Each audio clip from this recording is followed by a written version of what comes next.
Is it really possible to flip $50 into $50,000? Well, let me find out for you. Because if you guys remember from my last video, I announced a challenge that I was doing of taking $50 to $50,000 and allowing my entire audience to copy my trades. That's right, the challenge has already began and we have taken our first setup. So I will firsthand show you guys that this is actually possible. And it's not about gambling or full porting your accounts. There's actually a system that allows me to do this consistently. Because this challenge that I'm doing right now is not the first time that I flipped my account. I've done this countless times over and over again, and it's the way that I've been able to generate income for the last 2 years purely trading from my live account. Now, a lot of you guys will be thinking, okay, this just means that he has a really good strategy, and it's all about the strategy and getting the perfect entry. But I'm here to tell you that that's not at all the case. In fact, there's another system that I use to do this consistently, and it's not about catching the perfect entry or going all in on the right trade. It's about layering your positions properly. So in this video, I'm going to be breaking down the tips and tricks that I personally use to flip my small live capital accounts into bigger amounts that you can actually scale up and make a living from. I also want to show you one of my strategies that I use in the charts that actually does help me get really precise entries using gaps on the lower time frame. So without further ado, let's hop in the video. My name is Marky and I upload 2 times per week on this channel. So if you want to see more videos from me, be sure to sub and comment down below exactly what you learned from this video. So first things first, let me show you the exact kind of trades that I look for on the lower time frame when I actually do these kind of challenges and try to flip my accounts. And the thing is, I actually don't think scalping is worth it in the early stages. I prefer to scale down on my risk and instead try to trade the trend, which means that I'm trying to hold the position in the long run of where the market is going. And I personally trade gold. So gold is a buy side oriented pair. It's always going to be running towards buy side. And some of the trades that I'm looking for are trades from higher time frame gaps. As I mentioned, we're trading the lower time frames. That's how I actually get all my trades. But if you're looking for a setup that you can actually hold for a while, you're going to be looking for this trade to start from the daily or weekly time frame. And in terms of one of the gaps that I saw on the daily time frame, we had a bearish gap right here that got closed above and tapped back in it. So when I see something like this, I would scale down inside of this specific daily range and wait for it to tap that zone. So here we closed above it and we're tapping back into it. Once we tap into it, that's when everything begins and I begin looking for my setup. Like I mentioned, we tap into it, and now on the lower time frame, I'm going to be looking for gaps. So especially if I'm bullish and we get a big correction move like this, we get tons of opportunities from lower time frame gaps to actually enter off of trades. So all I really look for is for the market to close above a gap like this, and this is where my entry comes in. The most important thing, whether you're scalping, swing trading, whether you're going long or short, is just making sure that the daily narrative is going in the same direction that you're expecting. So if you're buying, you want to make sure that the long-term direction of the pair that you're buying on is going up. And that's the most important thing when it comes to trading. People talk about strategy, your psychology, all these things. I mean, I believe risk management is one of the most important things because obviously if you marry the wrong bias, then you want to have measures in place to prevent you from blowing your entire account in one day. What I'm trying to get at here is to tell you that if you have the daily narrative correct, you're going to win no matter what. If you have the long-term direction of where this pair is going, then even if you take a few losses in the long run, just trading, just literally placing trades towards longs is going to make you profitable. You're going to be taking winning trades and you're going to flip your account. But I'm here in this video to show you an exact system of how to flip it efficiently, how to layer in positions. So let's take a look at this specific trade and let's see how it played out and how you would have been able to add more positions. So first thing that I always look out for from trying to get into a position is making sure that there's no inefficiencies left behind. So obviously we tapped into this IFEG already, but I'm noticing in this candle that closed above, it has no wick. And typically the market does come back around just to fill it up before going higher. So let's see if that does happen within the next candle. We want to be patient when it comes to that. And there you go. So we did come back down around it. We might even dig a little bit lower because we did close below this one. Let's see if we sweep out the low. Okay, so now we swept out the low and we're moving up higher again. Now, we obviously want to make sure that we're not basing our whole entire entry and narrative off of the 15-minute time frame. We want to constantly track what's going on the 30-minute, what's going on the 1-hour time frame. And I already know what's going to happen, right? I'm coming in looking at it from the future and I'm back testing. I can see where it's going. I know the overall direction. And you guys are like, yeah, what's the point of doing all this if you already know what happened inside of this day? And the thing is that you guys have this limiting belief that's like, oh, he's back testing. You already know what's going to happen. So it's just like, it's not really valuable. But the thing is, we know where the market's going every day anyways. On gold, you can just observe it in the higher time frame span of things, and you can be like, gold's just a bullish pair. It's going to run up no matter what. So every day I'm coming in with the higher time frame narrative that it's going to go up. And all you look for on the lower time frame is confirmation, support levels that are going to hold your stop loss safe. That's all that matters, is being able to get into high probability levels that you can actually hold. And that's the whole difference of day trading versus investing. Because investors, you can toss in your money whenever and you hold it in the long term, you'll make money. But the whole point of trading instead of investing is because you can leverage in your money at high probability levels. And those investors that hold their money for an entire year, you can make that entire year's profit that they will make in a year in a week, because you can get in at high probability levels towards the same narrative that they have, right? You know gold's likely going to move up in the long run. So you just go in on the lower time frame and you look for potential entries that are going to get you there. And that can just be a gap that's disrespected. Like, let's look at the 30-minute time frame here. Let's wait for a little rebalance. Okay, we close back below it. Let's see if we tap the low one more time. We got a new gap on the 30-minute time frame. Okay, we're still staying inside of it. A little bit of consolidation.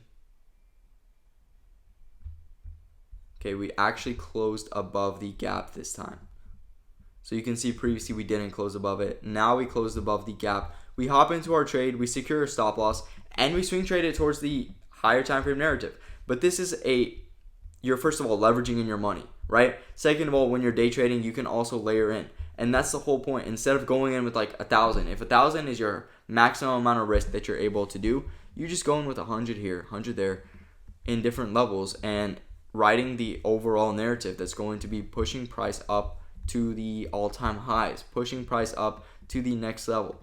Your objective is just to trade the higher time frame narrative and get high probability trades so that by the end of the day, once the New York session's over, you close your position and you're done. You flipped your account successfully because you found the narrative, you waited for the right time, and here inside of New York session, we actually got the end of the day move. We actually expanded.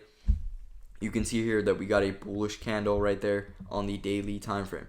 That's all you're looking for. You're looking for the correction move that runs down into the daily, whether it be an inefficiency, a gap, a low. You're waiting for that correction move that's going to run in the opposite direction, especially a sharp move like this. Asia session gave us a really sharp move in the opposite direction of the overall trend. Once you see that, you look for confirmation towards longs because gold's always moving towards longs. Once you do that, you can hop in your position and you just add positions as it's running up. Never add when you're in drawdown. Don't try to scale out like that. You just add only when you're in profit. You eventually go break even and you hold the rest past a certain point. You can hold over the open on your live accounts because this isn't a funded account. You can add positions and you can literally hold them forever, especially if they're sell positions. But if they're longs, you're going to get taxed by the swap, and sometimes that swap gets expensive. So be careful, know your brokers well. Use GatesFX. I'm going to link it. But that's what I wanted to leave you guys with, is a specific entry criteria. What you have to look for, what your mindset should be on the lower time frames when you're looking for a trade. First of all, don't limit yourself to only one time frame on the lower time frame. Be aware of what's going on. Wait for that change of narrative. It's always going to shift the structure at some point, and it's going to be obvious. They can't hide it for long. It's staying inside of the range, so you just wait. You don't enter there. Boom, fake out. It just took out so much people that got in early. But you got in at the right time because you actually waited for it to close above the gap, tapped back into it here, and then it actually ran and you caught the real move. That's your objective when you're trading. High probability setups. So that's kind of an overview of the system that I come in with to flip my live account every single day. To flip my live account every single time that I'm looking for a swing setup. Eventually, once I get to 10,000 and I can drop a super high lot size and the profit is actually significant. On 10,000, if I drop a 10 lot, I can make 10K like this. Easy. 100 pips, we got 10K. So that's actually significant. You can actually scalp 100 pips. You can get in and out of your position. You're not holding for 300 pips like this move. We're actually just scalping. So when you're trading your live account, you want to know at what level you think is decent profit. When you're at 5,000, you could drop a 5 lot and every 100 pips, you're making 5,000. If that's good for you, Then you get to 5,000 before you start scalping. You swing trade until you're at 5,000. Then you actually layer in. Then you actually increase the lot size and you go in with scalp positions in and out of the market. That's the biggest secret towards successfully flipping your account, especially consistently. It's knowing when to switch from swing trading into scalping, when to increase your lot size, when to layer in positions. All these things come from having a, first of all, consistent strategy, having a decent risk management. Because on a live account, obviously your risk is like what you can risk is just whatever you put in the account. If it's $200, then you're risking $200. So make sure that you're putting money that you're only willing to risk. If you want to consistently trade like 5,000 with 5 lots, then deposit 5,000 and don't try to flip it. Just trade it consistently and withdraw from that. If that's not enough for you and you're trying to flip it to more money, if you maybe don't have 5,000 to deposit, start from a smaller amount like 100 or $200 and just flip it consistently until you have enough money to toss into a live account that you can swing trade on, that you can trade consistently on like a prop firm account. You guys know that you can trade your live accounts like prop firm accounts and you'll have no restrictions. You can withdraw whenever you want. You'll get your money in the same day that you withdraw. So in the long run, that's obviously your goal. Your goal should be to move from funded accounts into live accounts. And the secret is just being able to take high probability setups. It's being able to layer in. And like I said earlier in the video, one more thing that I want to leave you guys with is actual lot size when you're swing trading. If you're trading with like 1 to 500 leverage, for example, on a $50 account, like my challenge is $50. Our maximum risk that we were able to place was like 0.05. And because that's an odd number, I just decided our first swing trade was going to be a 0.02. And that's what we took in our first setup, 0.02.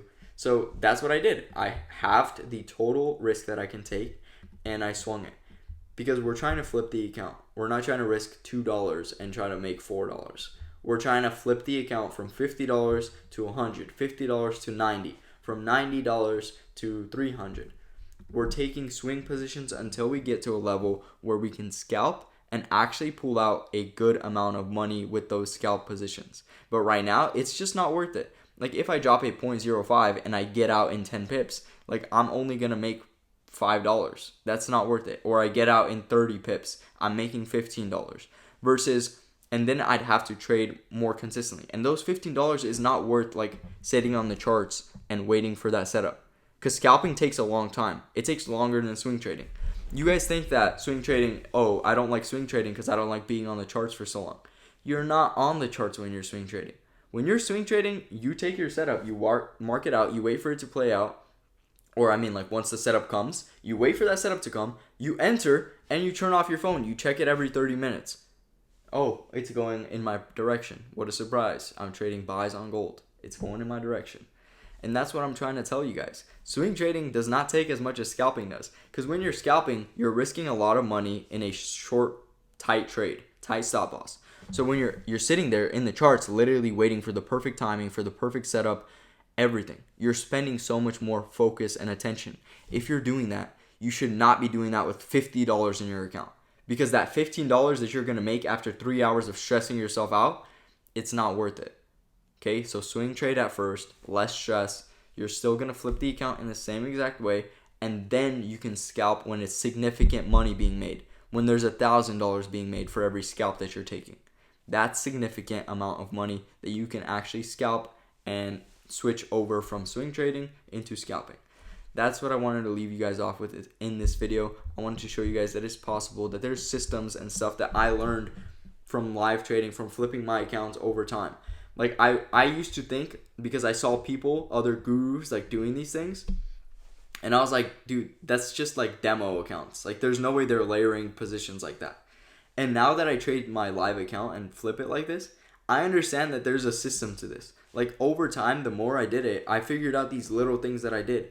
I didn't want to like increase the amount that I was depositing, because that deposit that I was doing, that was my stop loss in some sense. That was my daily loss limit. However much that I would deposit, that's how much I would be able to lose for the day. Same with you guys on your funded accounts. If you have a 3% buffer or 3% max daily loss, then you're only going to be able to risk 3%. For me, it's whatever I deposit, that's my daily loss. Same system as a funded account, except you're not trading with $100,000, you're trading with less, but you're still able to place the same amount of risk as long as you have a good leverage. So make sure that you choose a good broker and you actually study this. There's a consistent system that will actually help you flip your account. You can study it, you can learn it, and you can do this consistently until you have enough money to put into a live account that you can trade like a prop firm. Without further ado, thank you all for listening in on this video. If you learned something valuable, please drop a comment with what you learned. If you have any questions, drop a comment and subscribe. Like I said, I do publish 2 videos a week, so if you want to get more educational videos from me on this channel, be sure to drop a sub and let me know that you enjoyed this video. I'll catch you guys in the next one.